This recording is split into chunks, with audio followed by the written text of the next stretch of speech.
ඇස් දෙක අපේ අන්ධ වෙනවා කන් දෙක නොවැසී යනවා වකුගඩු දෙක නරක් වෙනවා මදු මේ ගොදුරක් වී දැනෙනවා ඒකේ වචනයක් අඩුයි ඒක එක්ක වැඩි වෙලා මේක ලියලා තියෙන්නේ මම ඉල්ලුවා මේක මේ හරියට ලියලා දෙන්න කියලා නෑ මේක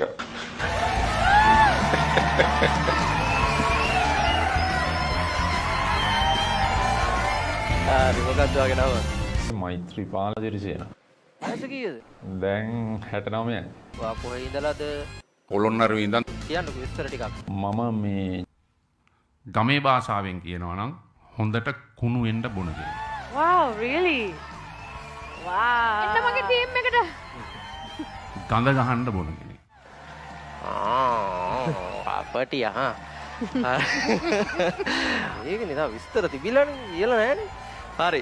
සාමාන්‍යයෙන් 100ට ප්‍රතිශතයක් හැටියට ගත්තාම 100ට අඩු ප්‍රමාණයක් පිළිහිටන කටහඬක් තමයි වට පිළිහිටලා තියෙන්නේ. ඉතින් ඒ අඩු ප්‍රතිශතයෙන් එක්කෙනෙක් තමයි ඔයා. මම ඔයාලට සුබ පතනවා. සහ ජයවා. ඔයාලට ලස්සන වොයිස් එකක් තියෙනවා. පොඩි දේවල් ටිකක් තියෙනවා. ඔයාගේ වොයිස් එක මම දන්නේ ඇයි ක්‍රැක් වුනේ කියලා.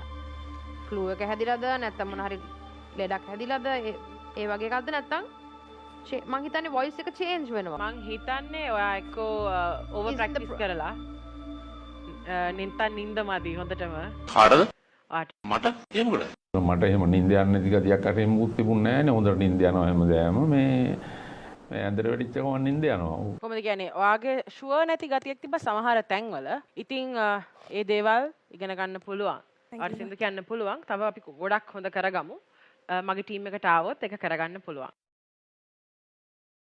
මොන වගේ ගිට්ටුද කියලා තියෙන වෙන කම්පිටිෂන්ස් වල?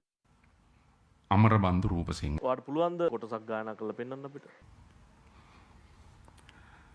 අමරබන්දු රූපසිංහ අමරබන්දු රූපසිංහ අමරබන්දු රූපසිංහ අමරබන්දු රූපසිංහ